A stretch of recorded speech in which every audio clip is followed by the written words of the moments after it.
Good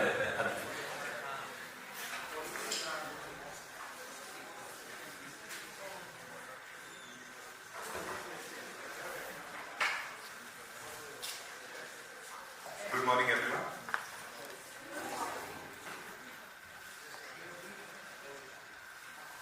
I welcome you all to this event in B.Sc. Thank you for your kind presence here. Your presence has definitely added a lot of vibrance and color to the campus. We look forward to some amazing interactions with you over the next 2 days. I'll quickly start with the agenda of today's event. So, as I hope all of you have completed the registration for the event, is somebody still outside or the registration is ready? Please do the needful. Collect your kits. We are privileged to have some of our eminent personalities here with us. Good morning, everyone. We have Professor G. Sundar, who is the Director of Off-Campus and Industry Engagement at Pilani. I welcome you. We also have Professor S. Pilani, Deputy Director of thank you for your kind presence here in industry engagement. Your presence has, of course, Madam needs no idea that actually added a lot of vibrance and a lot of Professor Anupama, who is our Associate Dean for Online Programs. And we have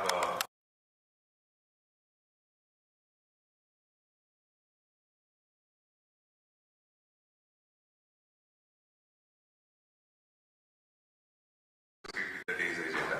Please, sir.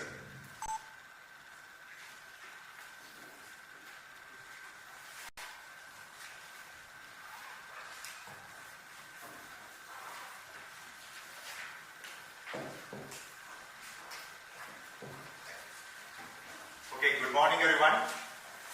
I hope everybody has come inside properly. Vijay, can you please take it or somebody is there outside? Okay, once again, good morning everyone. Good morning. Well, it's been lovely to see you all here. Of course, I've been given the responsibility of welcoming you all. Let me make it short and sweet because we have many interesting things which have been lined up for you for the next 2 days, which I am sure each one of you are going to have a great time with us here at the Pilani, B.Sc. Pilani Hyderabad campus. At the outset, on behalf of B.Sc. Pilani, I welcome you all for this program, campus immersion program and the campus visit here at the Hyderabad campus, which has been specifically created for our online B.Sc. Computer Science program students. So I'm sure it will be a great experience for you in the next 2 days. You are going to learn a lot, and it will also give you an opportunity to meet your peers as well as the faculty and the other teaching staff, non-teaching staff who are there to support you in this entire journey. First of all, warm welcome to you.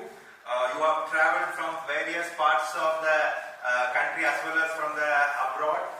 So thanks a lot for being here with us. And your dedication to this entire education journey is something which is very, very inspiring for us.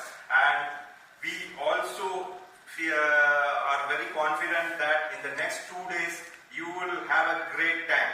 So before I pass on the baton to Prateek for the next thing on agenda, there are 2 things which I want to touch upon.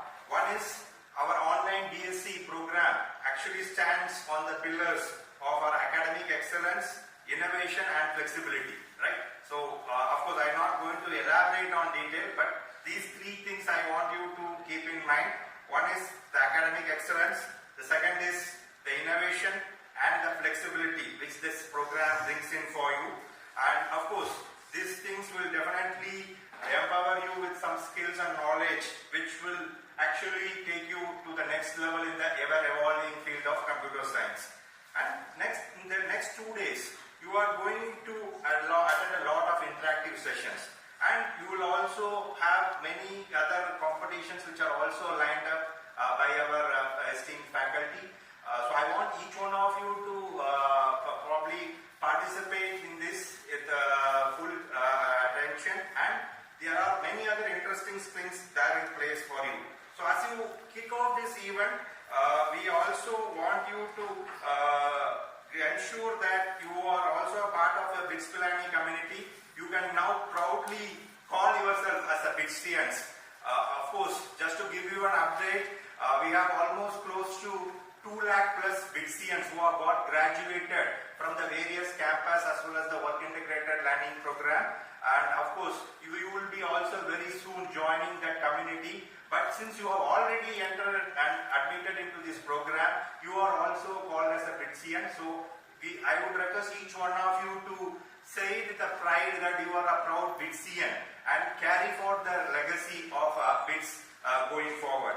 Once again, welcome to Pilani. Let's make the most of these 2 days and create a long-lasting memories for each one of you.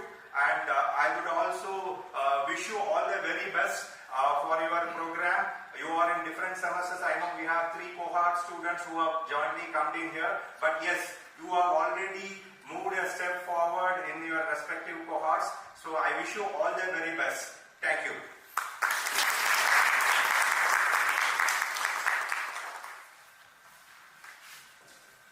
Thank you, sir, for such an exciting start to the event. I'll just quickly, of course, all of you are privy to the agenda today, but I'll just quickly, for everybody's reference, I'll just read out what we are planning before we break out for tea. So we have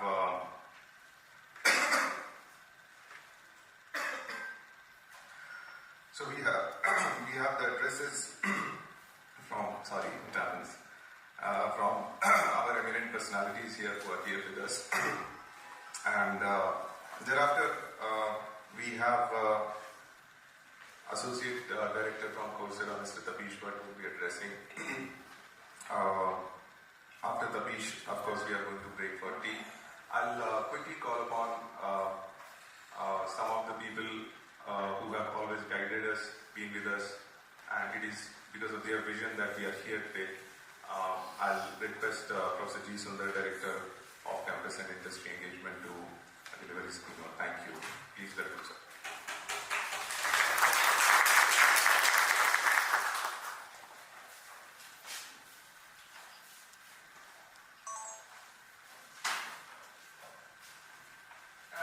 Very good morning. I welcome all of you to this immersion, campus immersion at the Pilani Hyderabad campus. It's a very special moment because I think this is the first such occasion where we are having the students from the online program here, and it gives us an occasion to see at least some of you in person, and I'm sure many of our colleagues will interact with you, and you will have occasion also to benefit from those interactions as well as the interaction with each other. I had not planned to use a presentation. I've reached a stage of life where people normally call me to light a lamp.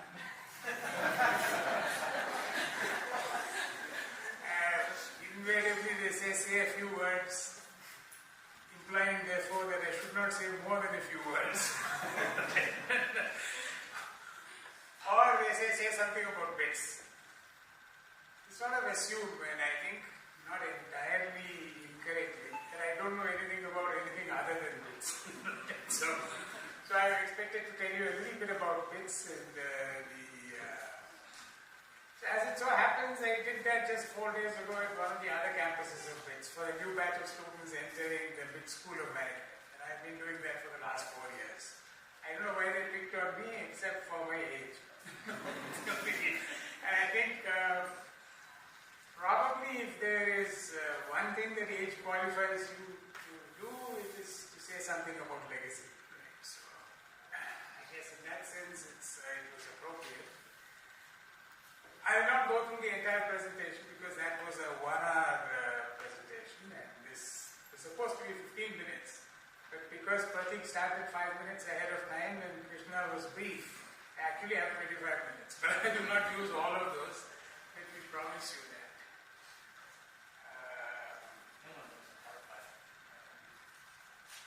And I thought I'll use these slides. I'm not going to actually talk about these slides. I just let you have a look at some of those slides because it gives you something to focus your attention on. It's like in the classroom, even as you listen to the instructor in a physical classroom. Of course, in your kind of instruction, what you see on the slides is the instructor's words are blended together. But having something on the blackboard or the whiteboard or the screen gives you something to focus on. So these are the three people who have chaired the Board of Governors of the institution, and in the last two cases they have been designated the Chancellor of B.Sc. Pilani over the last 60 years. Incidentally, we are entering the 61st year of our existence as a deemed to be university, and therefore this apparently is a special year. Although I don't know what the difference is between 59 or 61 and 60.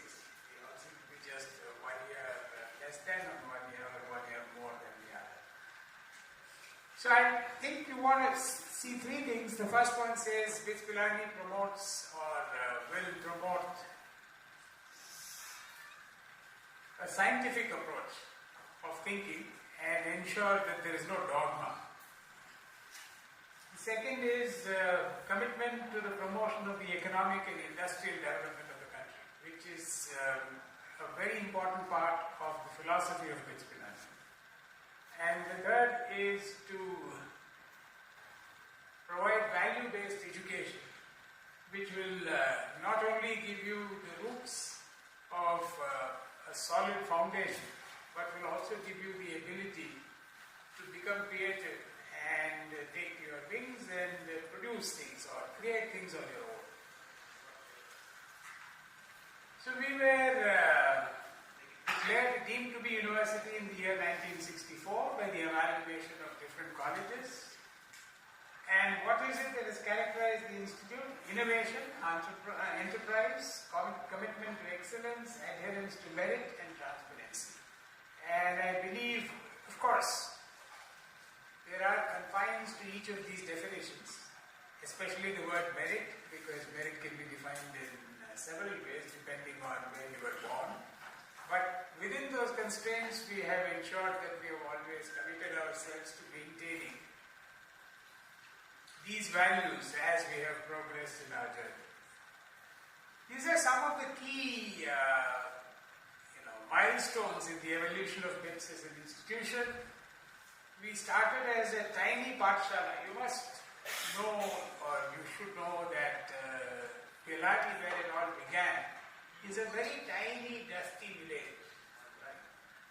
And of course, today if you go there, you can reach comfortably by car and so on. But there was a time when you could only reach by camel car. And there is not very much else to the village other than B.Sc. Pilani. There is a Central Engineering, Electronics Engineering Research Institute. And there is a whole cluster of schools. It's basically an education hub, principally for school children and B.Sc. Pilani. And that's where we began as a pathshala. We began an engineering college, starting with a technical training institution during World War II in 1945. We were created as a university or a deemed to be university in 1964.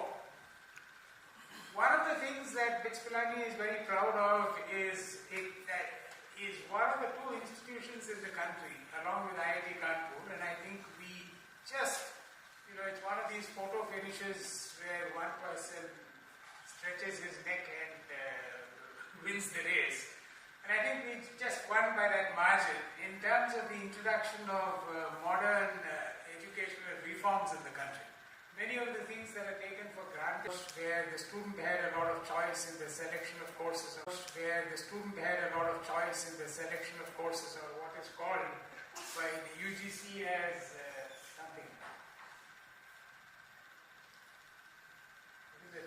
choice of courses, choice-based credit system, right? That's the UGC's term for it. And all of these were introduced by B.Sc. Pilani in this country, along with IIT Kanpur. One of our educational innovations, which has perhaps been unique in this country, and we have stood with it despite times of turbulence, is the dual degree. which allows a student to pursue 2 degrees at the same time. And I think it has proved to be an extremely strong concept in education and proved very successful. Some of our most outstanding graduates are dual degree holders. And of course, many of you are also going to be dual degree holders in a slightly different sense. I dare say many of you are pursuing education somewhere else, perhaps in a formal manner or again in a non-formal or an online or any other manner that you might have chosen. The USP of B.Sc Pilani in terms of its education on campus is this program called the Practice School, where students spend time in industry for a period of 7.5 months during their 4 years, get credit for the same. And that has turned out to be one of the remarkable features which has ensured the success of our students in their careers after they complete their graduation from the institute. We grew as a university starting in 2000. We established a campus in Dubai, in 2004 in Goa, in 2008 in Hyderabad, and 2021 in Mumbai. And we were recognized as an institution of eminence, or at least of potential eminence, in 2018. Well, I think I'll skip this slide. It just goes through the same thing again. And this is what I wanted to show you. You should see, maybe I'll come to that picture at the end. This is a picture of the central vista of B.Sc Pilani in the Pilani campus. And that clock tower that you see here is the iconic figure which represents B.Sc Pilani wherever one goes. And this is the picture that stands for B.Sc Pilani. And that structure in front that you see in the lower picture is something that was created about 10 years back. It's a set of classrooms and lecture halls and so on, which is sunken into the ground. When I was in B.Sc Pilani, or just before I left B.Sc Pilani, this came up just before I left the Pilani campus. The whole thing on top was a field called C Block where we all used to play tennis ball cricket. And so many of the old Pilanians will miss the tennis ball cricket, even as they appreciate the beauty of this structure. That's the Dubai campus, and here you have a picture of the Goa campus on top and the Hyderabad campus below. And these are pictures of the Mumbai campus. That's the central vista as seen from below, and what you see at the end, the top of the picture is the Saraswati Mandir, which is a remarkable structure, and I should show you the edifice as well as the central deity of Saraswati. But what is most remarkable about this temple is that the exterior has many carvings or sculptures on it. And not all of them necessarily belong to the Hindu pantheon. Right? You will see Jesus Christ, you will also see Lenin, you will see John F. Kennedy, you will see Mahatma Gandhi, you will see several other personalities. And so in some sense, it represents something far more than a place of religion or a place of worship of a particular religion. It characterizes the spirit of humanity, and it's a very beautiful structure. So if you get an opportunity, I believe some of you have already visited the Pilani campus. I don't know if any of you here have. Jagat had put up a picture with some students from the online programs. So if you get an opportunity, you will get to see this. Let me see if there are any more slides that I would like to go over. These are all details. We have about a total of about 17,000, 18,000 students on campus, and 1,000 faculty members on campus, and many, many, many more who are associated with us in an adjunct capacity and support our programs that we run for industry, as well as the online programs. This is on the practice school. This is just to give you an idea of the kind of connect that we have with industry.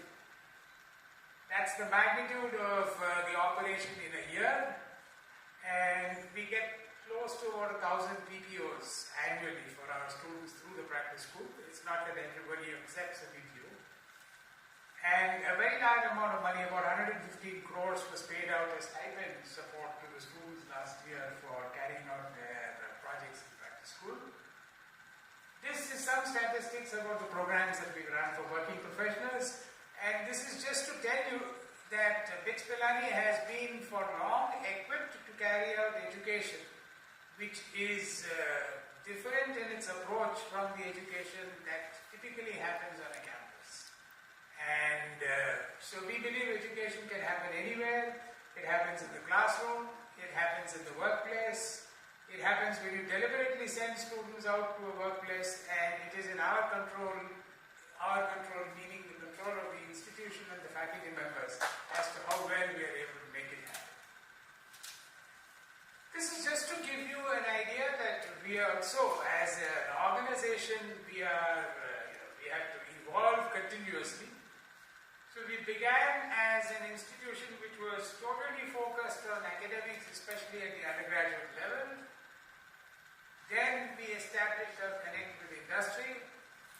Then we decided that we had to achieve scale in order to have the necessary impact as an institution, as perceived by the nation and by the world. And now we are on the path where we are working towards the belief that in order to be able to sustain all of this and continue to do it well, you have to invest and do well in research and innovation. So this is just to give you an idea of the kind of progress that we have made in research over the last few years. Don't worry about any of those numbers. You only have to look at the steep increase that you see there. Right? I'm going the wrong direction. Let me see, maybe, let me go to this side. This is about the alumni. Let me decide at least. So that's the number of alumni. Mr. Krishnaswamy Mohan already referred to that. We have close to 200,000 alumni, 73,000 from the campuses, 112,000. It's slightly dated. And you'll see that many of our alumni are extremely successful, and this is only a partial list. This is only a list of those that we know about. There are many more that we don't know about. And we have alumni spread across the country, and one of the things that has happened over the last 5 to 6 years in particular, there are two things that have happened. One is the alumni network has always been strong, but the network between the alumni and the institution, and therefore the inter-alumni network also has been further strengthened over the last 6 to 7 years. And so I'm sure when it becomes time for you to graduate, and after that, not only will you be able to benefit from, you will also be able to benefit other alumni as you progress in life. And you will be full-fledged alumni of the institution like any other alumnus, whether from the campus or the industry. And I think this is in part because there are 2 or 3 reasons. One is Pilani is in the Marwar region of Rajasthan, which is known for having created or for having given rise to people who have created large successful businesses and therefore have an entrepreneurial spirit. But I don't personally believe there is anything different in the composition of the air or the sand there. I think it's just the spirit. But I think one thing which has influenced the manner in which B.Sc Pilani and in particular the students have evolved is the town or the village of Pilani and the Pilani campus. Because it's a very stark place, even today. But it's a very nice place. Right? You won't feel any of its starkness once you are inside the campus. But the important thing is, especially in the early years, you could not escape the place once you were there. You were a prisoner there for the next 6 months. It's not so easy to get in and out of Pilani, and it certainly was not easy in those days. Now you can, when I joined Pilani, that's 37 years ago, there was only one private taxi flyer. Right? Otherwise, you only had to go by a bus, which you will get once in a while from Pilani to Delhi, right? And so that one private taxi flyer would obviously be in great demand. There was not even an automatic telephone exchange. Right? Now, people don't think anything of making a call to anybody at any time of day or night or sending a WhatsApp or whatever. So if you wanted to speak to anybody within Pilani, you had to pick up the phone and say, please connect me to 158 or whatever that number was, and then the operator would connect you, right? This might seem to you like one of the very old movies which you may not even see. And there was no way you could even get a trunk call. The only way you could get a trunk call was to go to the back of the post office, where there was one particular gentleman who knew that there was a hotline and therefore he could get you a connection if you paid him extra. Otherwise you can book a trunk call and wait for 3 days and give up. You're not going to be able to speak to your parents or whatever it is. So we used to rely on telegrams, especially when students fell ill, to let their parents know that the ward is unwell but we're taking care of him, don't worry, him or her. Those days there were not too many hers, but there were a fair number of him. But why do I say all of that?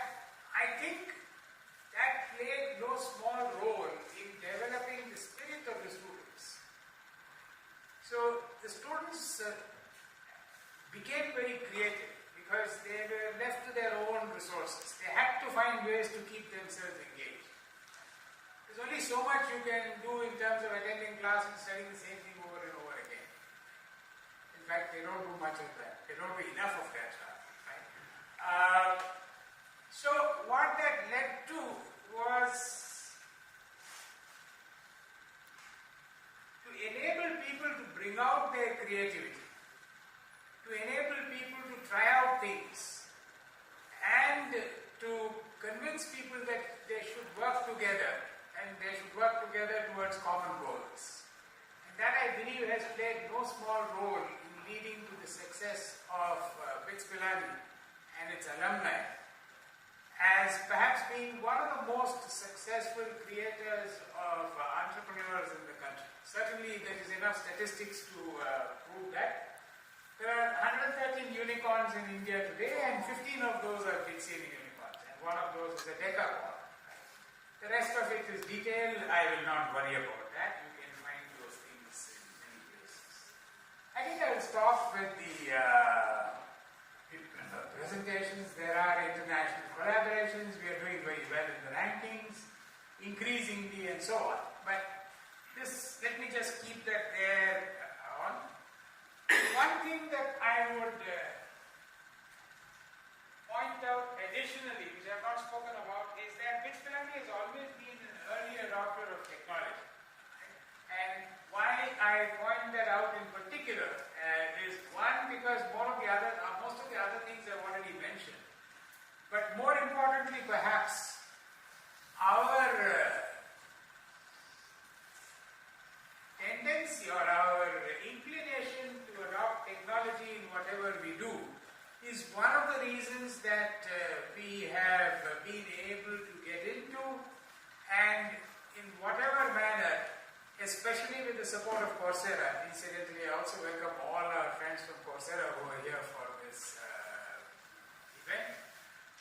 For us to have decided that we will venture into the space of online education, although till date we are doing just this one program. Now I will take the last few minutes. I think I've taken 20 minutes. Yeah, I've taken 20 minutes, so I'm actually going to take 25 minutes. So, there are two perspectives that I want to offer you about B.Sc. And one is, what does B.Sc. offer you as a student? Of course, in your case it will be a little different, but not very much so, and it will appear in its own ways. One is, you will learn to take decisions on your own. And that happens because of the flexibilities that B.Sc. offers in its education programs. You can choose whether you want to leave at the end of 3 years, you can decide to stay on for 4th year, you can decide which particular elective courses you will take. Even among the core courses there are options, you have to decide. Nobody is going to tell you, do this course, don't do this course. Of course, one of your colleagues might try to influence you, but that's, still the decision is up. The second is you will always be held responsible for your decision. Nobody will rescue you. Having taken a decision, you have to stand by it. And therefore, you learn to take the rough with the smooth, and therefore you become a little more capable of being able to succeed, no matter whether little obstacles come in the way or not. You might make a wrong decision, but you realize that one wrong decision is not the end of the world. It's just the beginning. And in fact, you will learn more from wrong decisions than you do from right decisions. The other is the strong connect with industry, and we hope that that is something that we will be able to leverage in putting all of you also on the path to success. And of course, it will also require your own efforts. The last I said is the spirit of collaboration, which I hope events like this will contribute to, but which I hope you are also doing in your own ways. I think Professor Anupama has worked a lot along with her teammates. I think Atul is here, and so that I keep mixing up names, to ensure that you remain in contact with one another as well as with those who are supporting your education. What is it that we do as an institution? As I told you, it is included in what we have said. It's the flexibility, it's the agility that we offer. We will change things in the curriculum as we need to, as soon as we recognize that there is a need. It is our industry connect, and it is our alumni network.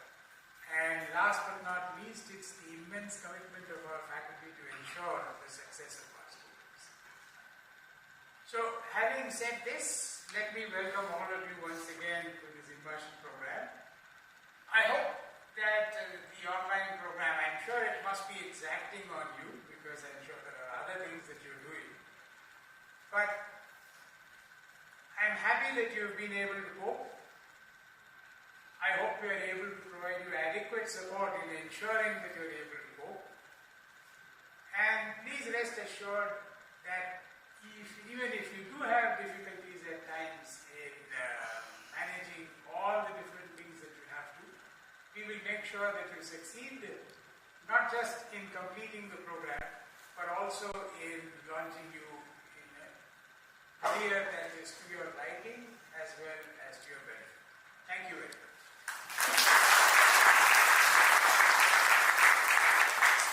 Incidentally, I have to try to word of what I said. Thank you, sir. It's always a delightful and enriching experience listening to your views.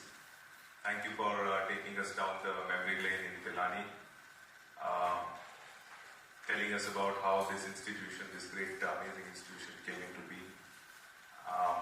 You can imagine a very small town, very dusty as sir said, very discreet, sleepy town of Pilani, but due to the vision of some people, and particularly G.D. Birla, it saw the visits of people like, prime ministers, presidents, eminent scientists, academicians, artists, and of course it got benefited with their presence in that town. Thank you for also touching upon lighting of lamps, sir. I particularly have one personal incident that I was narrating yesterday when we were making the last moment presentation. So, like you, I'm in college. It was almost I think 12 years ago, and we were expecting a visit from the governor of Gujarat. Everything was set. We had prepared everything. We had conducted a mock drill. But who would conduct a mock drill to see whether the lamp is lighting or not? It's a lamp, of course, it has to light.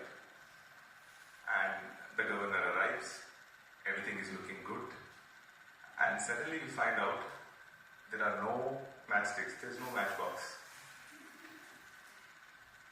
And everybody is clueless, we are looking here and there is no matchbox.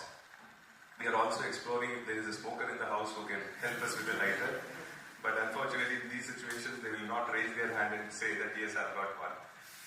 So whenever somebody talks about lighting a lamp, my anxiety trigger goes off. But thankfully, Ganga did not do that. I now request Professor S. Gurunarayanan, Deputy Director of Campus and Industry Engagement, to deliver his keynote. Thank you.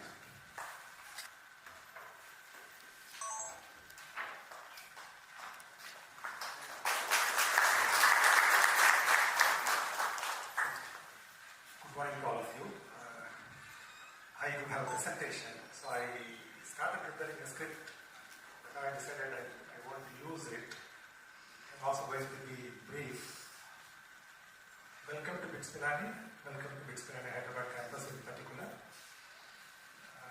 As Mr. Krishna told, we have students from all the cohorts, representative students in numbers present here. Professor Anupama, she was doing the planning a month back. The intention was to provide an opportunity, and many of you are approaching through different forums that interest to come to the campus and then meet together. So that's the objective which she has put in place along with her team. She started with calling it as the meet and greet event, got modified into immersion, and so there's a structured plan her team has put in place, and I'm sure these 1.5 to 2 days is going to be an enriching experience for you. The B.Sc online as a program, it's the first online B.Sc online introduced to Pilani 2 years ago, 2022. The first cohort got completed. We partnered with Coursera, which gives an advantage in many sense of the platform, well-known platform globally, and its features. So we wanted to maximize the features of it, and also it gives an opportunity for students from anywhere, any part of the country to join. So we partnered with them and introduced it in 2022.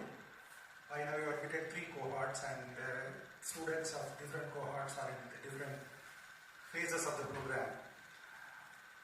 When we introduced this program as an online program, 3-year B.Sc program, with an intermediate exit option of a diploma at the end of 2 years. In the last year, we also added a 4th-year version to the program, which all of you might be aware now. It's called the B.Sc Honors, with specializations introduced inside that. So therefore, the program as a whole gives flexibility for an individual trying to meet his aspirations in the form of looking for higher studies, aspiration for acquiring specific skills, moving into job, and exits for him to choose. In a way, personalize his learning experience is how this is designed and being delivered. In the curriculum design of this program, we had taken a lot of inputs from our industry partners, as you could see Professor Sundar's slide. In Pilani, one of the USPs is strong connect to the industry through different forums of our structured collaborations. So we had an opportunity in that, and we did take inputs from the industry to ensure that it's an industry-driven curriculum. There are a number of industry reports which talks about the creation of jobs, requirement of manpower in the digital domain, and there is a shortage of manpower and the need for training. So those are kept in mind in the design and development of this program. The other uniqueness of this program is while there are other universities who are also offering, not many, offering online degrees. Ours is a computer science as a degree. It's not a specific area within computer science. It's a B.Sc in computer science, B.Sc Honors in computer science, which allows a student to venture into different areas within computer science. The specializations, what we had put in place, of course, there are a number of faculty members who are present here, who are part of the design, who are part of the delivery, who will also have sessions along with you. So the specializations in artificial intelligence and machine learning, full stack development and cloud computing are what currently introduced as a specialization when you take a 4-year B.Sc Honors program. And some of those details I'm sure my colleagues will speak about it as we go through that. As I said, It's 100% online degree. To say that, which means the content is going to be key to it. So we had ensured that some of the partner with Coursera comes in handy for us. Some of the best global practices are adopted. Of course, Pilani is, again, as Professor Sundar mentioned in his slide, technology adaptation is not new to us, but then offering a program of an online degree is what something we introduced. So we ensured that some of the best practices are used in the design. It's an engaging and knowledge-intensive content which is made available. You can access it anytime. You can conceive it and then use it according to your within the timelines of the calendar of a program. Supported by this content, we also have provided, and since all of you are going through this, you are experienced it, but I'm just giving the salient features of it. Live contact session by faculty members periodically inserted. So the blend of live contact sessions and enriching content, we hope will give a fruitful learning experience through the course of the program. We have also added a few other aspects as we start off. A strong emphasis on experiential learning component we have ensured in delivery of the program. And I was talking to about the faculty members who, both in the design and delivery of the program, when they talked to me about the uniqueness. I'm not from computer science, therefore I'm borrowing from their statements. What they say is a lot of emphasis on coding in many of the courses is built in this program, and there are features of auto grading in the coding style is also helping students to learn and then repeat and do things are introduced in the program, and a very comprehensive assessment model is built in, not assessment of one type. It could be projects, quizzes, assignments. It's going to be a complete package is how it is being planned by them.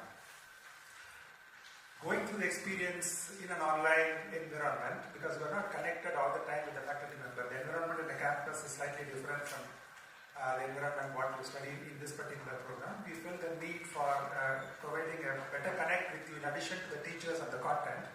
So Professor Anupama and her team put a lot of effort in designing what is called a Mentor Connect program. So we introduced a Mentor Connect program in which a mentor is assigned for every student, for every group of students. One mentor takes care of it. The mentor handholds your learning experience, particularly in the initial years of the program. Of course, once you get settled into it, it can phase out in a particular way. So the mentor provides the hand-holding approach, not necessarily only in the academic aspect of the program, because this is an audience of a diverse mix across within India, outside India. People may be doing one another degree, people may be working, people will be doing only this, so it's a diverse mix of audience. So the mentor plays a crucial role in hand-holding the group and ensuring that you are connected throughout the course of the program. And our initial data points tells that this is doing well. As we start putting this approach, the connect enhanced, and the students are also finding it good for them to keep connected. So that's something which we introduced it. As we move along the program, the 5th and 6th semester, there are project components in the courses, broken into two parts of the project. Whatever you learn in the different courses, if you can apply in a simulated or a real-time environment as an application, that's when the project is going to be handy. Again, there is a detailed plan. The team is working on it. The details of course, some of you are in the very first semester. Those who are in the 3rd semester, when they come to the 5th semester, this is what it matters, but those details also will be worked out. We will also, as announced at the beginning of the program, working with industry partners and then trying to create opportunities for career study support is something which we will provide as we go on. And we put a large number of teaching assistants as part of the support system for running this program. And many of you might have interfaced with them because the platform provides discussion forums where you can pose questions, and we would want the response to be within a given time. So there's again a metric defined, and we want to ensure that is supported. Therefore, teaching assistants are also, along with the faculty members, working along with you. So I'm sure the experience so far, and again I said there are varying sets of batches sitting here, reasonably good, and we will continue to do what best we can do in improving it. The purpose of this 1.5 to 2 days, the way Professor Anupama puts it, it gives an opportunity for you to interact with your peers, interact with the faculty members in an informal setting, enable networking among yourself and create a community kind of feeling. That's how it is. I'm sure if we could achieve that in this, and in addition to that, take your time out and go around the campus and see places on the campus. It is a vacation time for the campus, so you won't find many of the on-campus students available. There will be a few packets of students because they're going to be in the course here. If you get to interact with them, you can still do that. I once again wish you all enriching 1.5 days experience or 2 days experience here, and good luck to go ahead as well on the program. Thank you.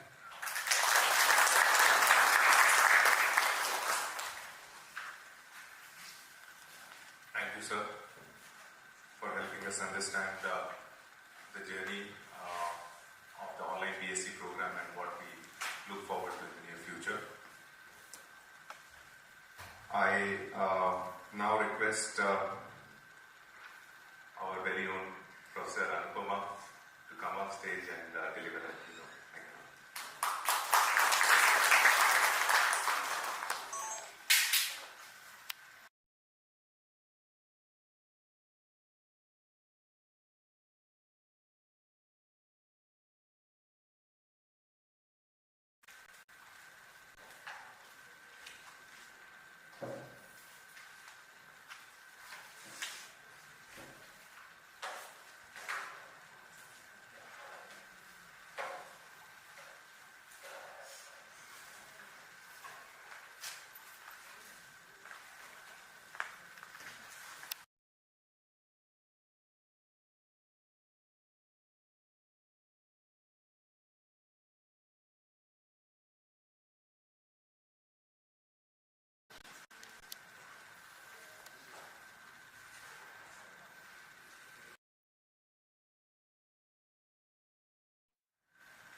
Okay.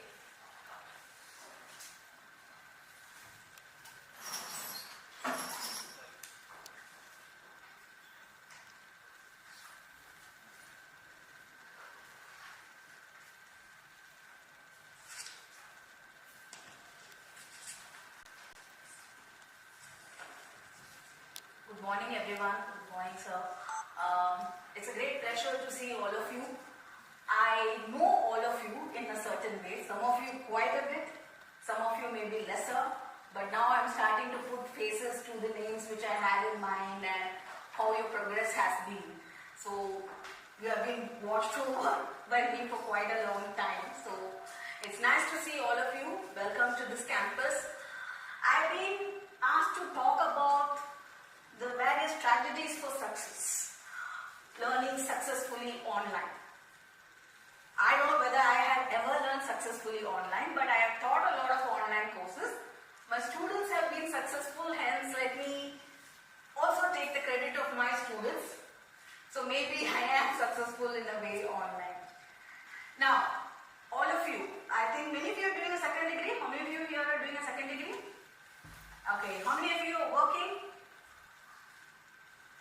Many of you who are not working are looking for a job, which is even more painful, right? So, the whole thing about online learning is because you're doing so many things. You are doing another degree, you're working, you're also expected to learn online. It's be a very fine balancing act, right? Instead, you also have your personal problems. I've listened to several of them, so I know all of them weigh in when you are doing your online degree. And one thing about online learning is that you need a lot of self-discipline. Discipline is easy to achieve. When you put the self before it, that's where everything goes haywire. I, for one, have very less self-discipline. Some of you have very good self-discipline. Now, let me ask you a few questions. How many of you stick to a calendar which we send to you at the beginning of the semester, or Ajit sends religiously to you in the beginning of the semester, and every time you tell us we haven't got that calendar? How many of you actually stick to the calendar? No. Faculty are forbidden from raising their hands.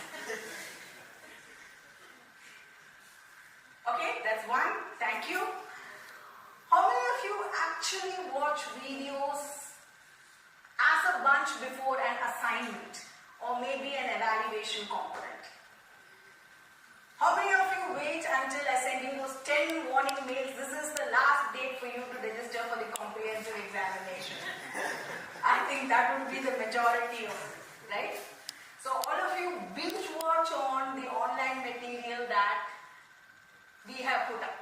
So let me just tell you my story on binge watching, okay? So I was getting very bored in the last few days and I thought, let me binge watch a series. Matches were getting a little boring, so let me binge watch on a series. There's a series which is called a Sweet Tooth. So I decided to watch that. It had 3 seasons. Each season had 8 episodes, 40 minutes. So I thought, why not? It's a very short duration. I can watch it in 2 days. I'm just bored for 2 days. I watch it, right? And it was something about post-apocalyptic. Okay, whatever. There was an apocalypse, and after which the humans and hybrids were living together, and every hybrid had a super party. It's a DC series, so it looked like, okay, I've seen all this, I've done all this before, so I can just brush through it like anything at my own speed, right? So I started watching it. I just started fast forwarding to everything, right? So yeah, I understood the storyline, and I do what you do.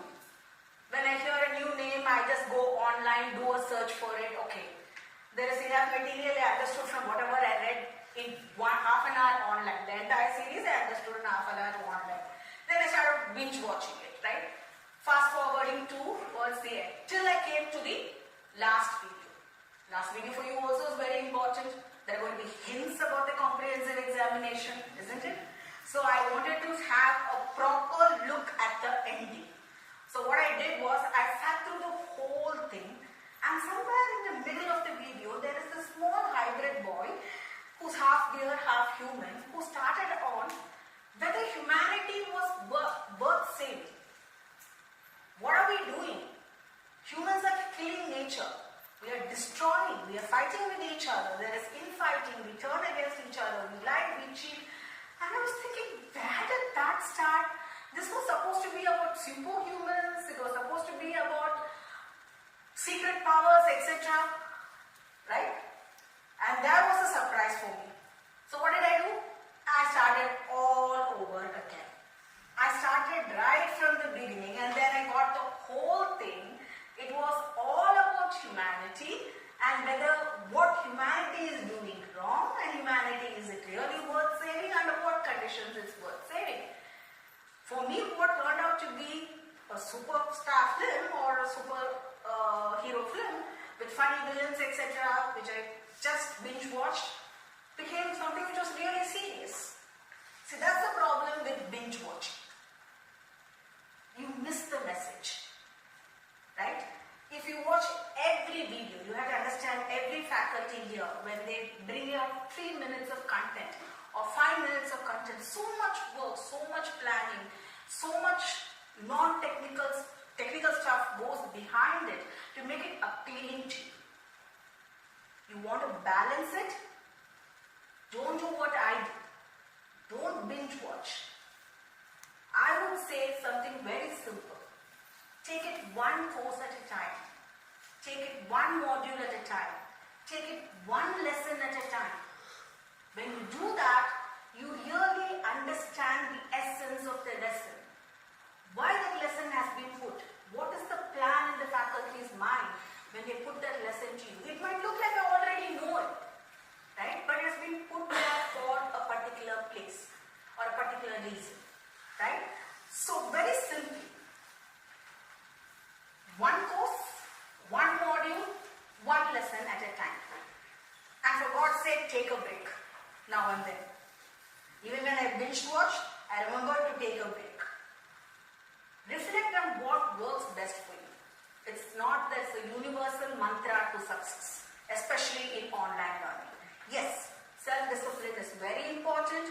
It is very important to stick to a schedule, but then reflect on what works best for you and keep repeating it. Okay? And I hope I don't get any more WhatsApp messages at 12 o'clock or 1 o'clock in the night. Can the assignment be postponed?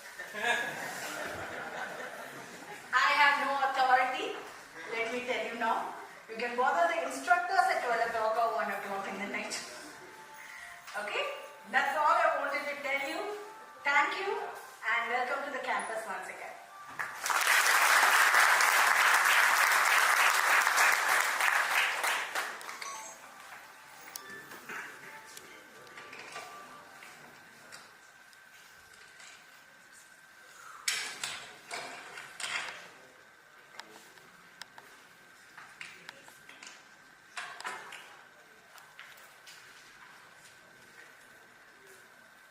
Thank you, ma'am.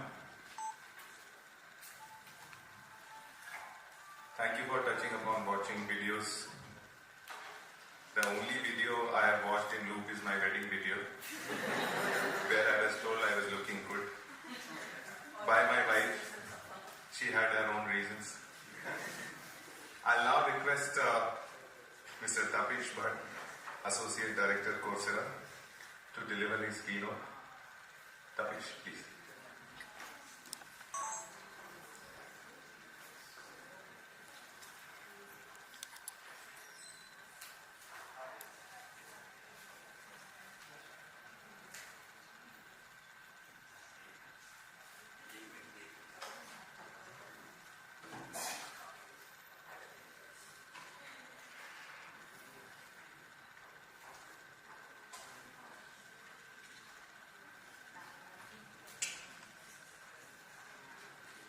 Hi everyone. Thank you all for coming here. And as I stand here, I take also the opportunity to thank B.Sc and all the faculty and all the leadership of B.Sc for letting us be a part of this journey that all of you are on.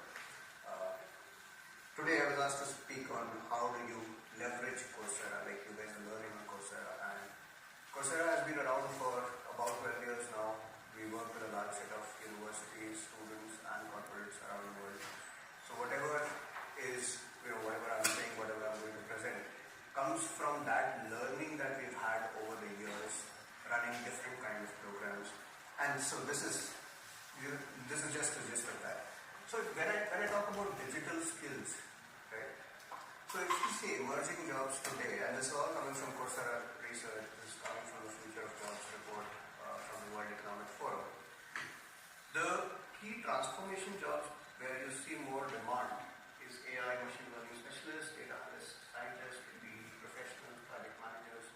If you see the industries with the largest share of remote jobs, that's tech, information and media, that's education and others. And if I see, how does this translate to learners in India? Right? Our research tells us that Indian workers who have digital skills can earn 2 times more than those without those digital skills. 88% of Indian employers even today are struggling to hire employees with digital skills. And India has the second largest population of remote workers today. If you see the growth here, if you see the growth between 2020 to 2023, there has been a 170% increase in the number of remote workers. Now, why am I talking digital skills and why am I talking remote workers? Any guesses, anybody? Yes, you're all remote workers today. Why are you remote workers? Like Professor Sundar said, that you were, in Pilani, you were a prisoner. You couldn't get out of that place. You had to study. But today, nothing is stopping you guys from walking out of this room right now. Nobody knows your name, nobody knows your roll number, nobody needs to monitor your attendance. You are all here because you have discipline. You wanted to make the most of the opportunity that is presented to you. Why are you doing the videos? Why are you doing the programs? Some of you are doing 2 programs, some of you are doing a job and a program. Why are you doing all of that? That's discipline. So that's the first step to being an efficient remote worker, is that you can do things on your own without somebody breathing down your neck, that this needs to be done and then you need to sit in a class. Right, so that's the first step. Right? As we move into the workforce of the future, as we move into the workforce, that's going to come from here. You guys are already there. I was talking to a very senior corporate executive and I was talking about this program. And they said that the biggest problem that we are facing is we have a remote workforce, but a lot of them are still not comfortable remote. And when I was talking about this program, they were surprised. They said, are you telling me that there are so many students who are doing 2 degree programs, one of which is offline, and one that they're doing on their own time, on their own, and are progressing well in that degree? Because that's the kind of people that we would need in the future. So that's why I'm talking about remote work in general. I thought I'd just share a couple of insights from the Coursera Job Skills report. So if you see, and this is where we are coming from, right? If I say why we in a position to say what job skills are required in the world, we have some 136 million plus registered learners around the world. We work with 300 plus eminent university and industry partners around the world. And we work with some 7,000 institutions. Pick any company in the world, pick any top company in the world, there is a chance that they would either be creating courses on Coursera or they would be consuming those courses for their workforce. So all of the insights that are coming into this job skills report are coming from all of the experience that we are having through that. So if you see this, I know there's a lot of text, just focus on a couple. You see one, there is a trend around AI related skills. Then there is a trend around cybersecurity, information security. Why more cybersecurity? As everything becomes digitized, as everything becomes AI enabled, you need more cybersecurity, you need more information security. Then you see web development and computing skills that remain high. And then there is skills for understanding and communicating the data. Right? There's a lot of stuff in data. How do you communicate that effectively with the people who need to use that data? Right? So this is what we are seeing. If you see business skills, now the topic will tell you business skills. But what are the skills here? I see this is pure tech. I see this is pure tech. I see this is pure tech. This is all the stuff that you're learning. If I see data science skills, this is what you're doing, this is what you do, this is what you do. When I see tech skills, all of this is what is being covered in the program that you're doing. So what you need to do is do that program well. Right? You need to be solid into that program. You need to do it with the utmost integrity. Don't try to take shortcuts. And now, where can you leverage Coursera? You're also a part of Coursera, right? We have a bunch of professional certificates for enhanced learning. You want to go deeper into a particular sector, you want to go deeper into, pick anything, you want to go deeper into cybersecurity. We have multiple certificates from top industry partners in that subject. You want to go deeper into DevOps, you want to go deeper into iOS. All of that is available on Coursera for you guys to use. Right? Increasingly, like over the last few years, we've seen like massive increase in improvements from India. We've also launched a Gen AI Academy, so which means you have a bunch of like Gen AI is now the buzzword. You have everything that you need to learn about Gen AI on Coursera, right? And this is a simple search I did this morning. Today in the morning, I just typed Gen AI on Coursera, and we have 88 guided projects which are free for everybody to use. So if you want to build your skill set in Gen AI, you want to think, okay, everybody is saying Gen AI. What do I do today for Gen AI? These are 2-hour projects. All of these are like less than 2 hours, less than 2 hours. Anytime you can sit down, do a project, try and understand, okay, how do I do data visualization with OpenAI API? Can I do this? Right? Can I do PyTorch? Can I do, how do I build an automated landing page? Right? A lot of that is already available to you. So what I'm saying essentially is, between what B.Sc is teaching you and what's available on Coursera, you have everything that you need to build your skill set to be actually employable, to be, eligible for the good jobs that are coming your way, to be building your careers. And so that's what I wanted to focus on today, that make the most of this opportunity, right? Push us hard, push B.Sc hard, push your faculty hard for opportunities, for things that you wanted to understand. Push them hard, push us hard, and we're happy to help you be here. Thank you.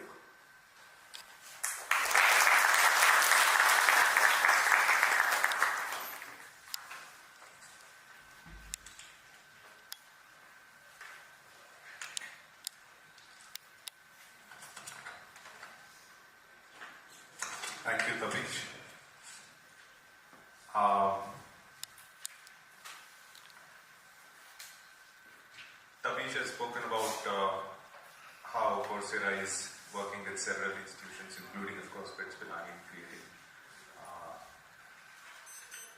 an educational model that spans across different boundaries.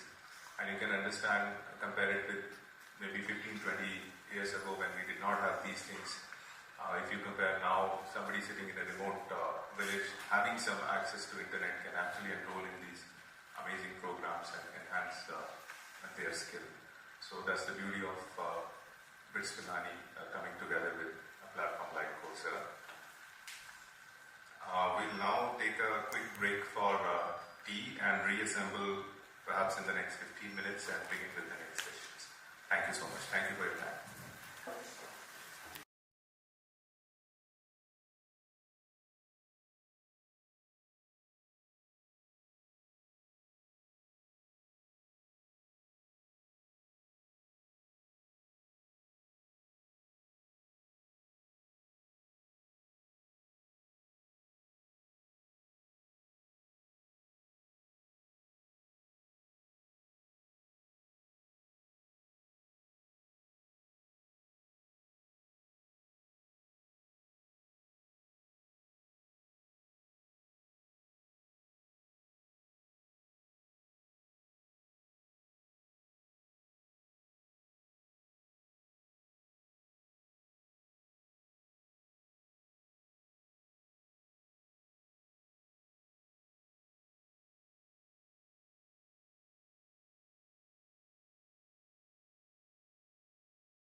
still got that Osmanian biscuit in my mouth.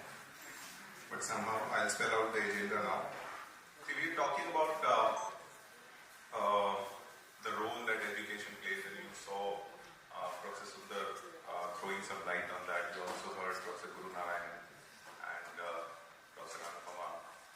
So they touched upon various aspects of education, right?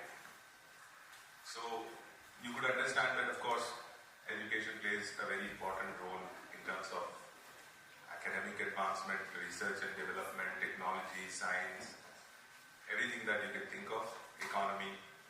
But there is one more thing which is often overlooked, but there also education is a very powerful social driver, is the social aspect of education, the social equity you create with education. And I was talking about how online education has revolutionized this particular field. Now you could have somebody sitting in a very remote corner, perhaps in Northeast or in J&K somewhere, but they have access to internet and they can just simply log in into Coursera and learn amazing, wonderful things. It was not so. But education, of course, I was talking about its social equity. Professor Sundar was taking us down the memory lane in Pilani as to how this institution came into being, how it started and everything. And we all know the late G.D. Birla, who played a very important role in shaping up Pilani as an education hub. And it's not just about Pilani, of course, all nearby areas. We call it the Shekhawati region of Rajasthan, where you would see a lot of entrepreneurs in those days. They were also closely associated with the Indian freedom struggle. They were working with our leading lights of those times who were leading the freedom struggle, and they got a lot of support from these people from Shekhawati who were also big time industrialists. And for some reason, they understood the importance of education, because education, of course, it creates awareness, and with awareness only you can ask questions, and question is where all the scientific discovery starts, all the social discovery, the agitation, the movements, whatever you can think of, it starts with a question. And education is one of the biggest enablers. So I remember the role Pilani and its education ecosystem played in a very important social movement.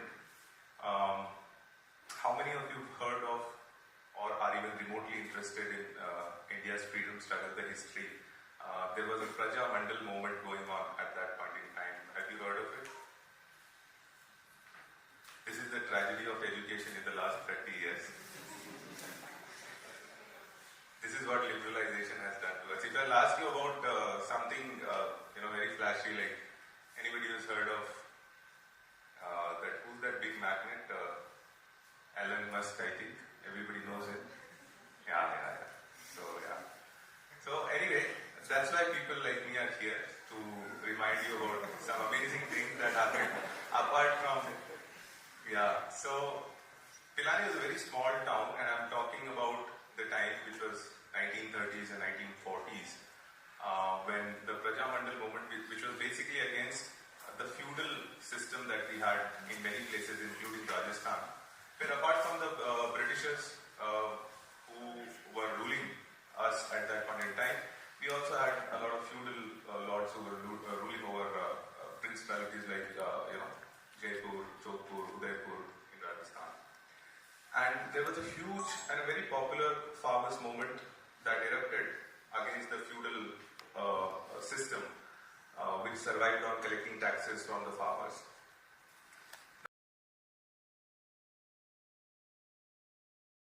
The role that education plays, and you saw Professor Sundar throwing some light on that. You also heard Professor Guru Narayan and Professor Anupama. So they touched upon various aspects of education, right?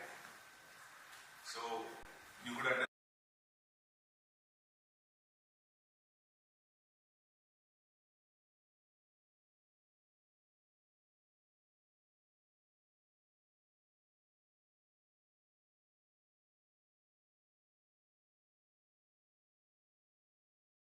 were coming because of the education hub that Pilani was. They were coming from all over India. People Bihar, people from UP, people from Madhya Pradesh, South India, of course, Punjab. They would come here in the startup schools that were being put up in different localities of Rajasthan, particularly that part in Pilani. They would start teaching, and they were also, because they were educated and aware, etc. They were also big pillars of rural support for the Indian freedom struggle and the Prajamandal movement that was happening simultaneously against the feudal lords. And because the message that they took from one village to another, from one school, one small school, the Pathshala, from one Pathshala to another Pathshala, they were able to galvanize the farmers starting in 1930s, and that movement went on for almost more than 10 years. Finally, then, of course, the farmers, they secured their rights and they won. And the teachers in Pilani, people like, of course, you would not have heard, and ChatGPT will also not tell you about that. People like Tarkeshwar Sharma, who was a teacher in Pilani, people like Master Ratan Singh. These were the pioneers of that particular movement, who would go from one village to another to teach the younger generation and make them more aware about their rights.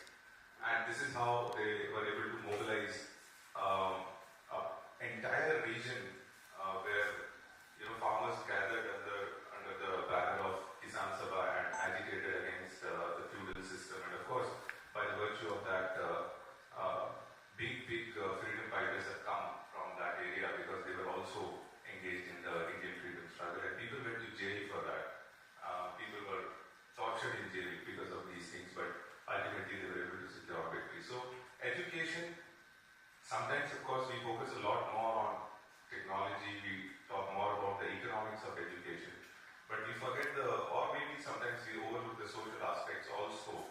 And one of the most amazing things that last time we met the Coursera team, we were deliberating, and one thought came that, let's say, in a society like ours, we still know that there are certain reservations in letting women pursue education beyond a certain level. We know there are certain barriers to their education, but with online ecosystem developing so fast and penetrating throughout India, that barrier has gone. So technology in a way has removed that barrier, and one of the largest segments that we have in the rural population, they have come into mainstream because of technology and because of what platforms like Coursera are doing in collaboration with B.Sc. So I just wanted to take out a leaf from the history book and tell you how it all started. It is not just about logging into a platform and taking your classes and taking your assessments on time, which you are not doing, I am told, but it's also about the kind of impact you people will be able to create with what you have learned. And I wanted to go back in history to tell you that even in those times when there was nothing like this, people could not even imagine education played such an important role. So imagine what you can do with the skills that you are learning today. Thank you for a patient hearing. I'll now call upon our very own Professor Vimal, who has been with the program for a fairly long time, I think, start from the conception. We have been able to work with him, and of course, he's there with you. You have been interacting with him through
morning to all of you. Hope you can hear me. How are you all doing? Great. So, you must have heard me, maybe, I was the first one to talk to you about the program, right? What program is all about, and what is that it's going to offer. And probably once you got admitted, I would have talked to you, particularly, taking you through the details of the program, right? Evaluations and so on, grading and things like that. So, I'm asked to now speak on achieving excellence B.Sc online advantage. Well, I actually prepared for this talk. I was thinking of what to speak. Right, I was actually lacking some data points. I should actually thank Tapish for setting the context and giving those data points. So I'll assume those points are covered already. Right? So what I will do is to take you through the details once you know what this program is all about. This 3-year program, 6-semester program, right? And what this program offers. These details you fairly know, right? So I don't want to repeat all those points, but it's there. So the objectives with which we actually created this particular program are this. One is we want to see that we have a program in computer science, online program in computer science, for which employability has to be the primary outcome, right? Employability is the primary outcome. Now, B.Sc Computer Science, when it comes to employability, the first thing that actually stands out is you get job as software developer, right? With some specializations or with some knowledge in certain specific tracks, right? So we actually decided to have a program in computer science emphasizing employability to be the primary objective, and the primary theme that actually runs through the program is software development, and there will be other set of courses along multiple themes that actually gives you a broad understanding of computer science as a domain, right? So one is employability. Employability is quite important. The other one that we actually kept in mind is now when you actually complete your +2 and then go to B.Sc, a degree program like B.Sc in computer science, some of you would actually have ambitions in pursuing your higher education as well, right? And it's important that we actually deliver a program such that the fundamentals, foundations in computer science are pretty clear to all of you. And then, we offer enough specialized contents with which you should be able to get a job. Right? So these are what we actually had in our mind when we actually created this program. These are fairly objectives. Right? And so given these objectives, we've actually come up with curriculum. We've interacted with industry, we've interacted with academia, we've interacted with our alumni, right? To see that what actually suits, helps learners the best. Right?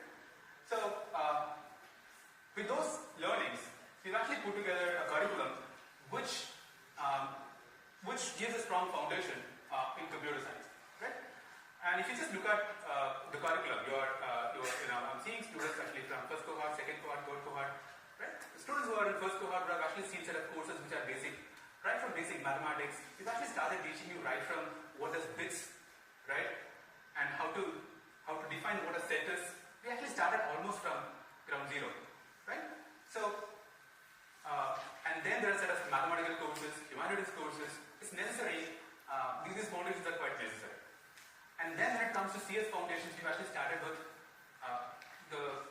the very first course in how to write a first program, right? What a computer system is, right? So your teachers are here who taught you those courses, right? So one is strong foundation in computer science. This is actually done with the help of set of foundation courses in various domains plus a set of disciplinary courses, core courses, right?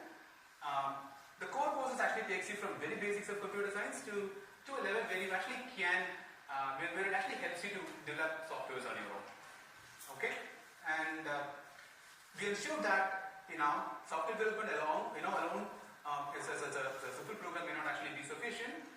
For you to actually pursue your career in multiple avenues, we actually need to give you a broad range of topics as well to choose from, right? And be able to develop applications in multiple specific domains. So that's exactly where we have our curriculum with sort of electives as well that come in, and electives on multiple tracks, and so on.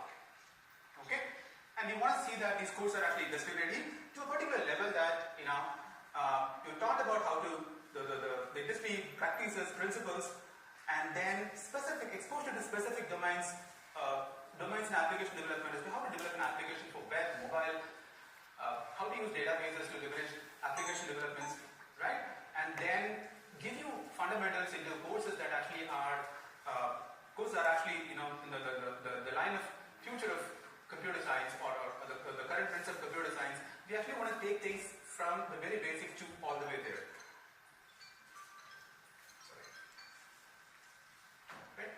So we want to take you from those very basics to all the way up there. Right? So that's where the comprehensive curriculum that we actually have developed in consultation with industry, academia, and so on, and then our team. We have some of the team members here who participated in the curriculum discussion. Right? And then project-based learning.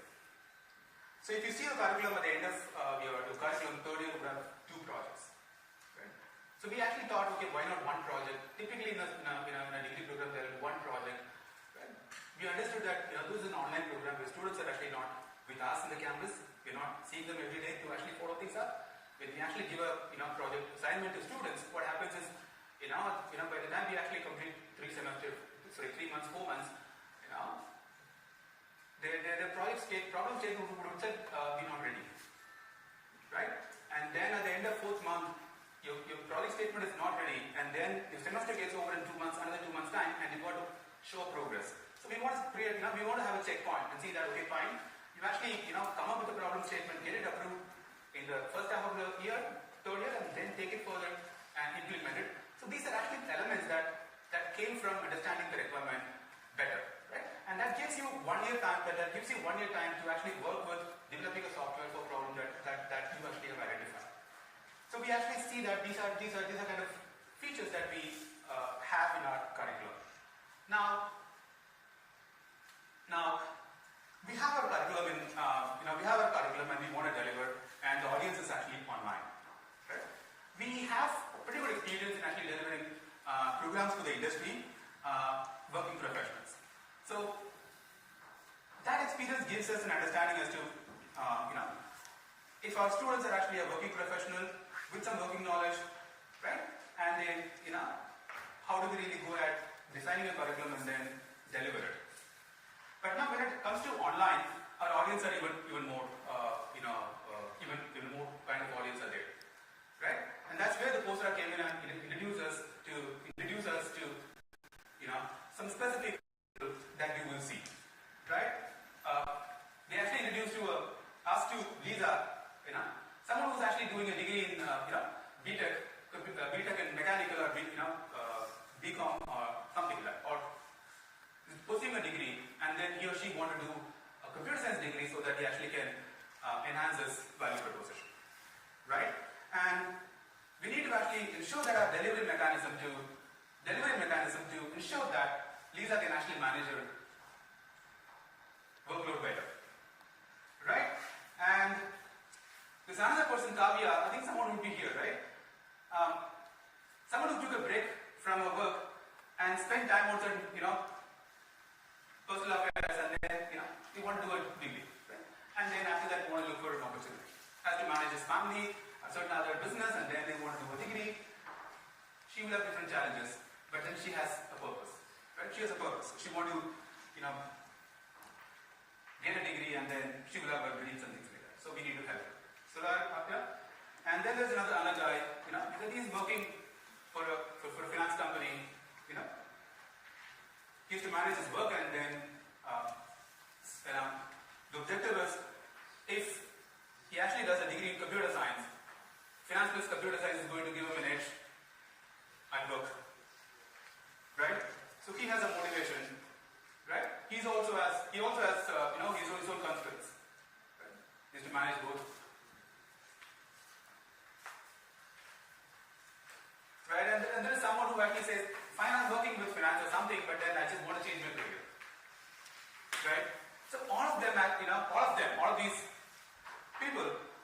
are busy with one or other things, but they all have a common dream.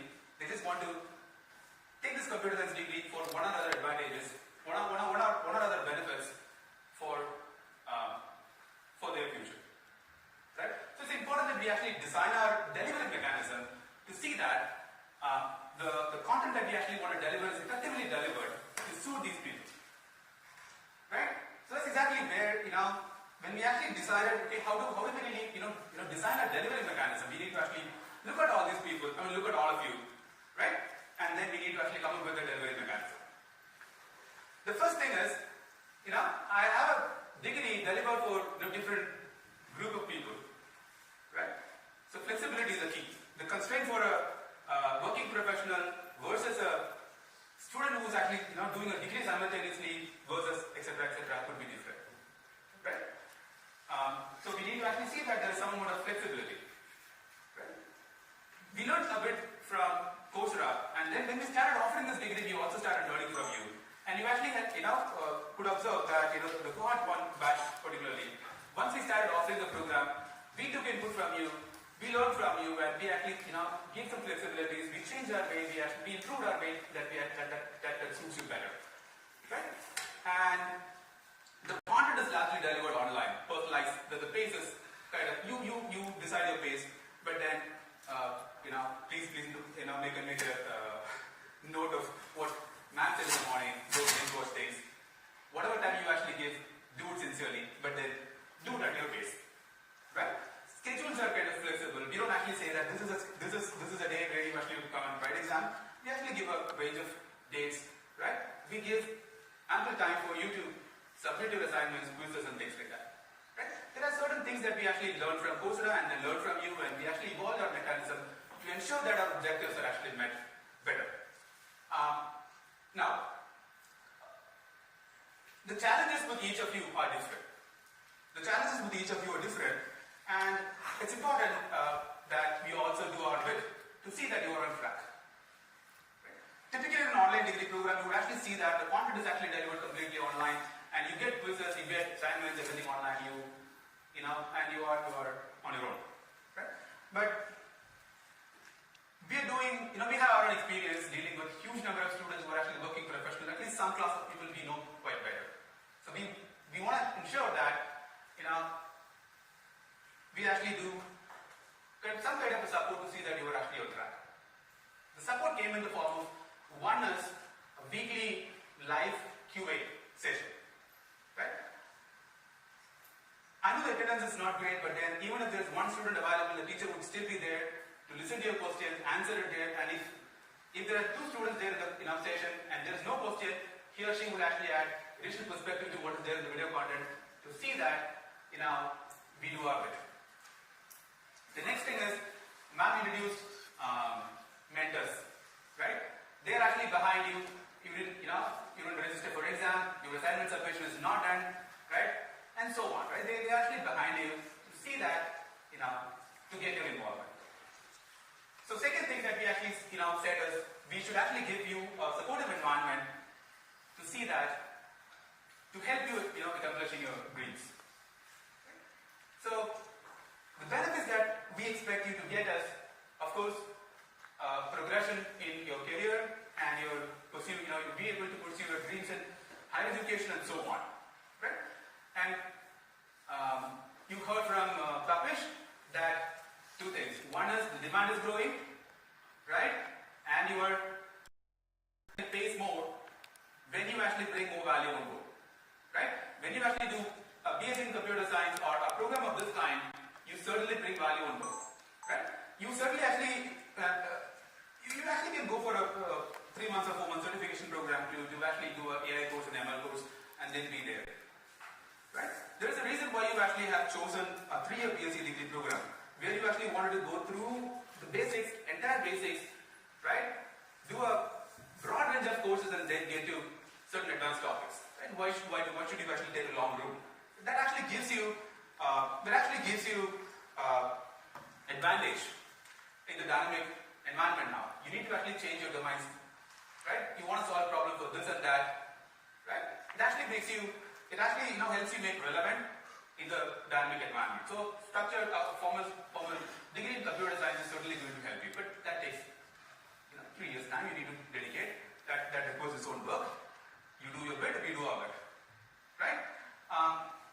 So progression in career is an important thing that you actually get. The other thing is, when you actually are working in finance and then you actually do a degree in computer science, you increase your value in your organization, where you actually can go and solve problems differently than what you have been doing so far. You actually can identify new problems. When you actually do a degree in mechanical engineering and then you have a formal degree in computer science, right? At colleges, you actually be in a position to identify better problems, give better solutions, better resume, better job opportunity, right? So the interdisciplinary skills, when you actually pursue a degree, when you actually do a job, and when you actually decide to do a degree like B.Sc in computer science, this is what you actually get. You get more opportunities. You get more opportunities. And there are a small group of people who say, okay, fine, I just want to continue. I just want to do degree for the sake of doing degree because I've done my job, I've done everything, but I just want to continue with my degree, right? So lifelong learning. So these are kind of benefits that you actually get. Tangible benefits. You should actually wait until the completion of your degree. Okay? You should work hard and see that you complete your degree. You all have your dreams when you actually chose this degree program, right? And it's important for us to accept that we are partners of your dreams. So it means that we need to do our bit while you do, your role better, right? So when you actually draw motivation from here and there, it may not actually survive. So I think it's important that you actually understand what is the purpose for which you actually took this degree up, and and you should actually be sincere to your own dreams. Then I think things will go faster. Right? So it's a quote that I want to put before I close. All our dreams can come true if we have the courage to pursue them. Right? Walt Disney. Thank you.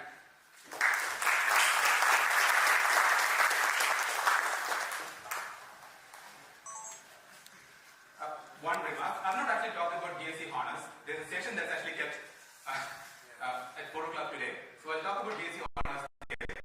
Right? So this would be good. Thank you. Yeah.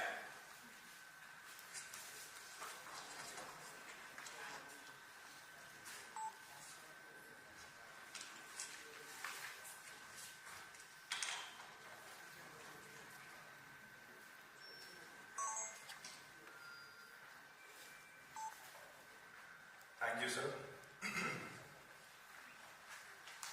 While before, sir, I was talking to you about the history, and I can understand you don't know about the Prajamental movement, but at least I hope you know that we were fighting the Britishers, right? There was an Indian independence movement, right? We know. No? What were you doing in school? But anyway, yeah. So, sir explained about the curriculum, and of course he could engage you in how the program is structured primarily. And we do understand, coming from a generation which did not have the luxury of such online programs back then. And I can understand that things can become a little mundane, taking care of 2 degrees perhaps, or maybe taking care of a job and then a degree. And then there is a routine that you have to follow. But before I call upon the next speakers, I just wanted to share some bit about the mundane nature of life. It happens with everybody, and there is a very interesting mythological story from Greek history, the story of King Sisyphus. I'm not asking if you have heard about him or not. See? Right. So glad. So So King Sisyphus, he's a very cunning and shrewd character in Greek mythology. He's so clever that he even defeats or cheats death twice. So at the second time he cheats death because he's so clever. The gods, they become very upset and angry with him, and they say, okay, we need to look after this, look out for this guy, we need to do something about it. So they curse him, they give him a curse. The curse is, King Sisyphus has to roll a big stone, a boulder, to the hilltop, and then the moment he reaches there with the stone, he is able to push it up to the top, it will again come down rolling. And then again he will have to come down, and he has to do that throughout his entire life. So it's such a sad story. I mean, when we hear this out, that there is a king who is so mighty, so clever, so powerful, and suddenly he is being cursed, and the curse is that, okay, you will keep on doing this mundane thing throughout your life. I think more or less, if we see our lives also, they are structured like this only. We keep on doing mundane things. And with King Sisyphus' story, we do get a feeling that maybe it is a little taxing on him, frustrating for him. Of course, naturally you're putting so much effort into taking something up there, and then it comes down, and then again you have to do it. It cannot be a happy thing to do, right? But a very unique perspective on the story was thrown by French philosopher Albert Camus. He said, why should we assume that he's upset or he's disappointed or he's frustrated doing this activity? Why can't we assume that he's happy doing it? It's a sense of achievement for him when he rolls the stone to the hilltop. It's a sense of achievement that, okay, I've achieved something. And then when it rolls down, there's a sense of excitement of doing this activity again. And this new perspective added a lot of flavor to the story of Sisyphus, which was earlier believed that life is all about doing mundane things. But Albert Camus' perspective told us that there is pleasure in doing mundane things if we look at these things in such a way. While we can understand that sometimes it can be a little taxing for all of us, and especially for you because you're managing multiple things at the same time, but you start taking interest, and if you change your perspective, like what Albert Camus told us about the Sisyphus story, you will start enjoying as well. And of course, we are here to entertain you, no worries, at least for the next 2 days. So I'll call upon the next speakers. I'm told they interact a lot with you guys, they take a lot of classes with you, and I request Professor Jagat and Professor Athira for the next session. Thank you.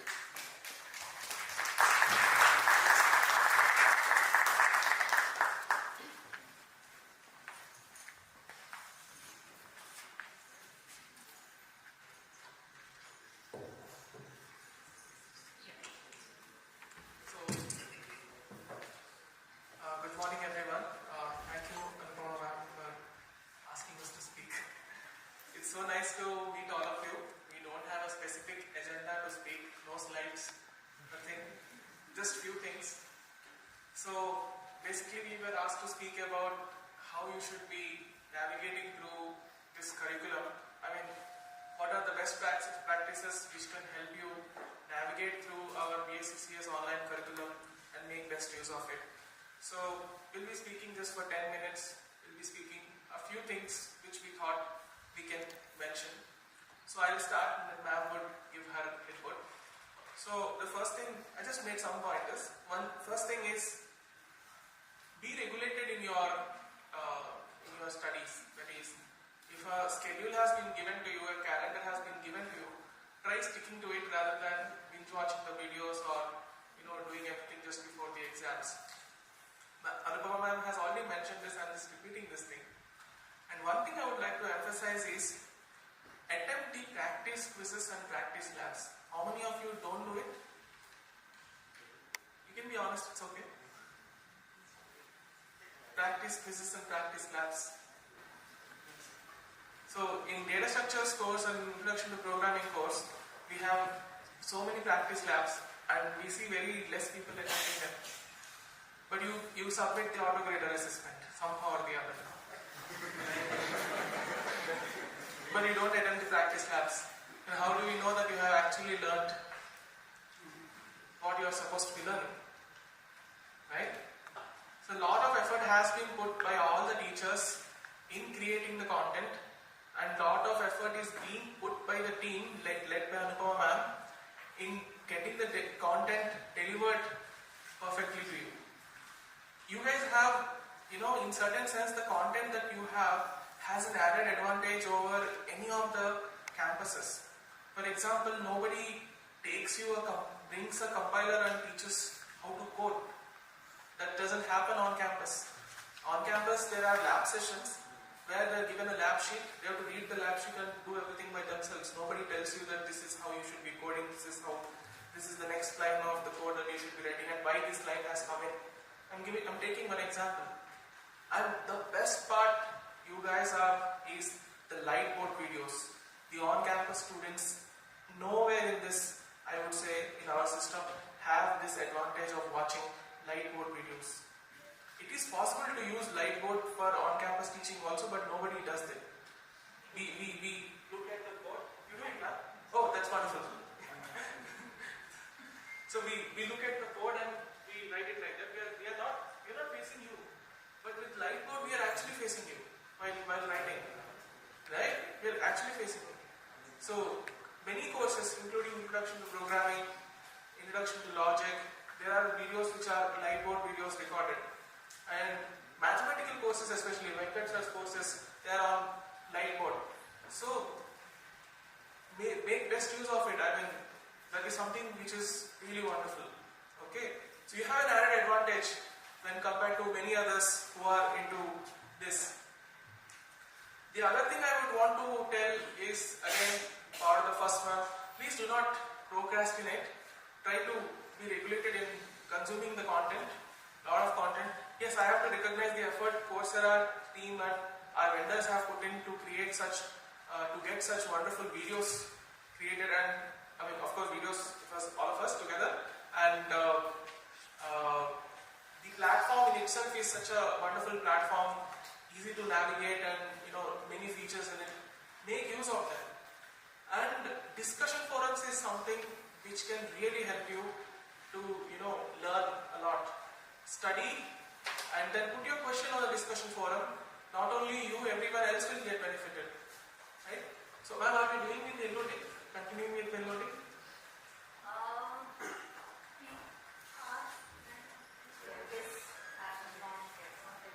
Okay.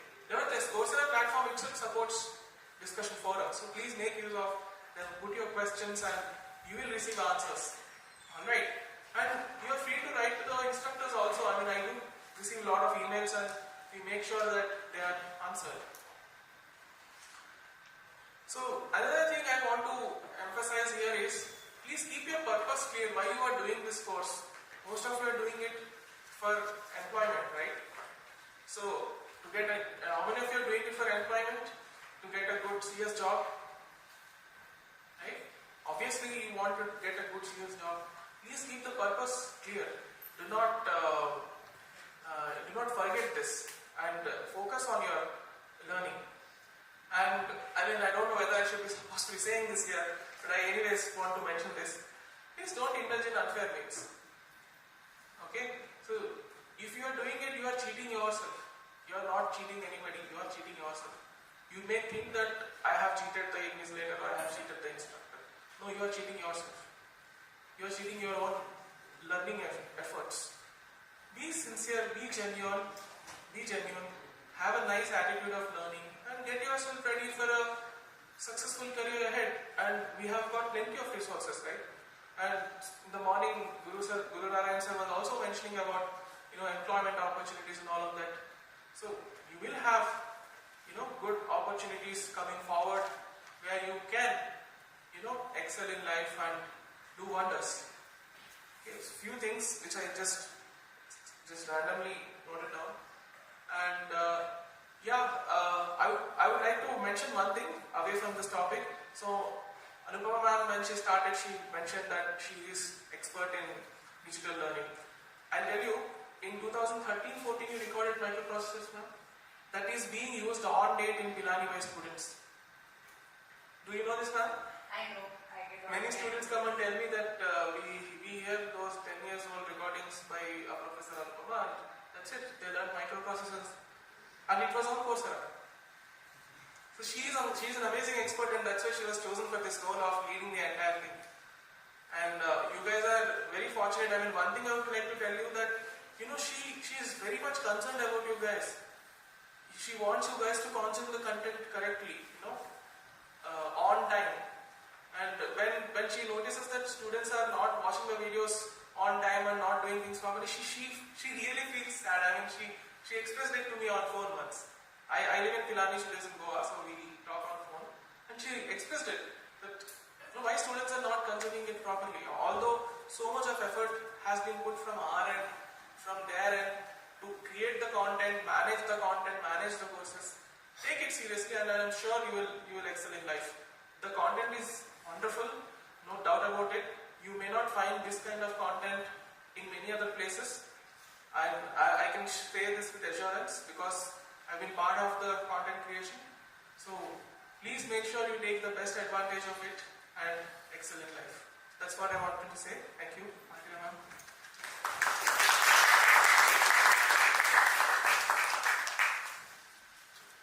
Good afternoon, everyone. So, I hope you all are not tired after, so many lectures from morning. So, that's the best advantage of online classes. Like, if you have recorded classes, whenever you're feeling tired, you can just take a pause, go, enjoy, have fun, again come back when you're motivated to do that. So, you all have that advantage. So, now when I see you all, I'm always used to have the habit of teaching the screen, not seeing people in front of me. So I'm really glad to see you all here. And frankly speaking, I always like to be there rather than standing here. I like to listen rather than talking.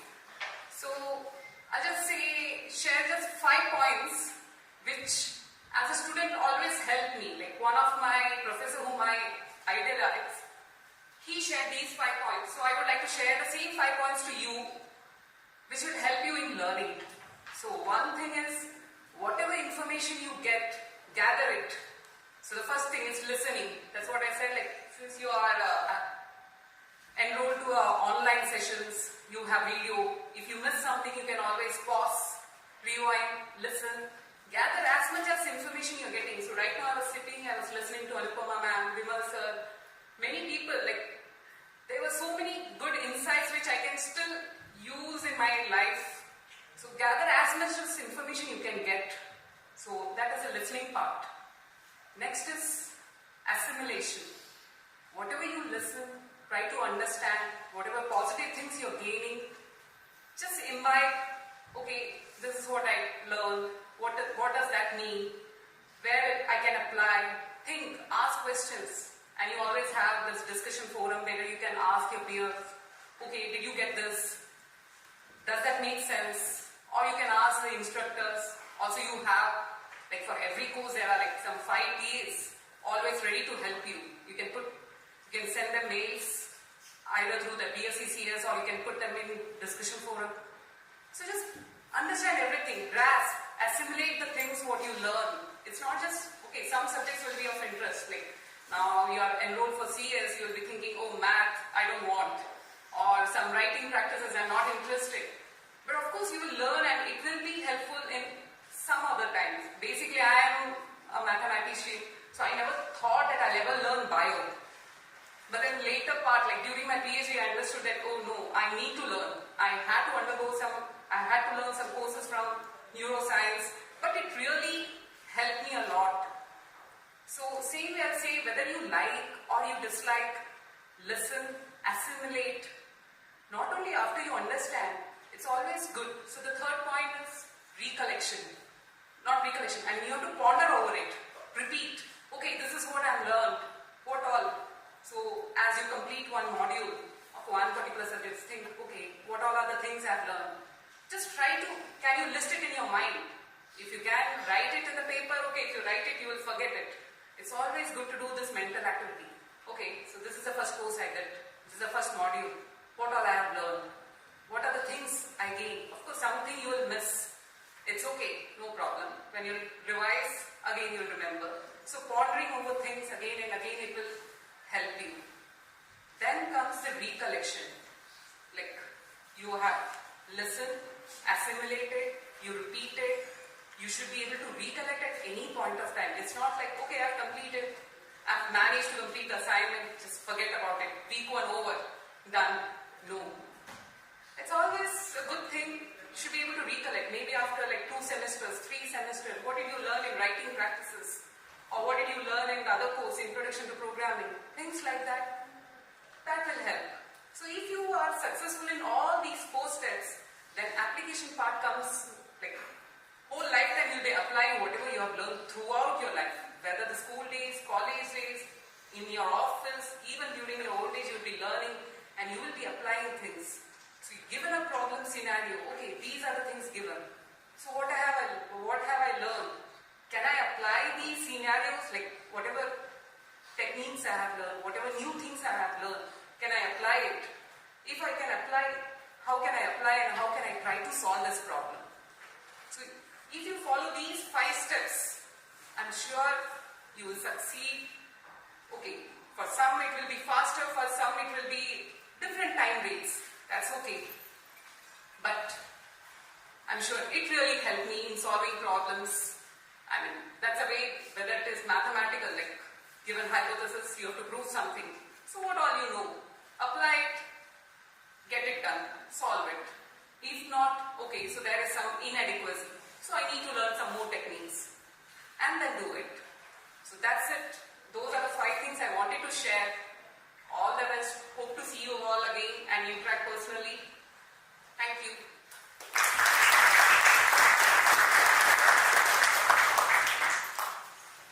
Thank you, sir. Thank you, ma'am. We'll quickly gather for the group photograph in front of auditorium. Shall we move now? Yeah, please get your fixed t-shirt.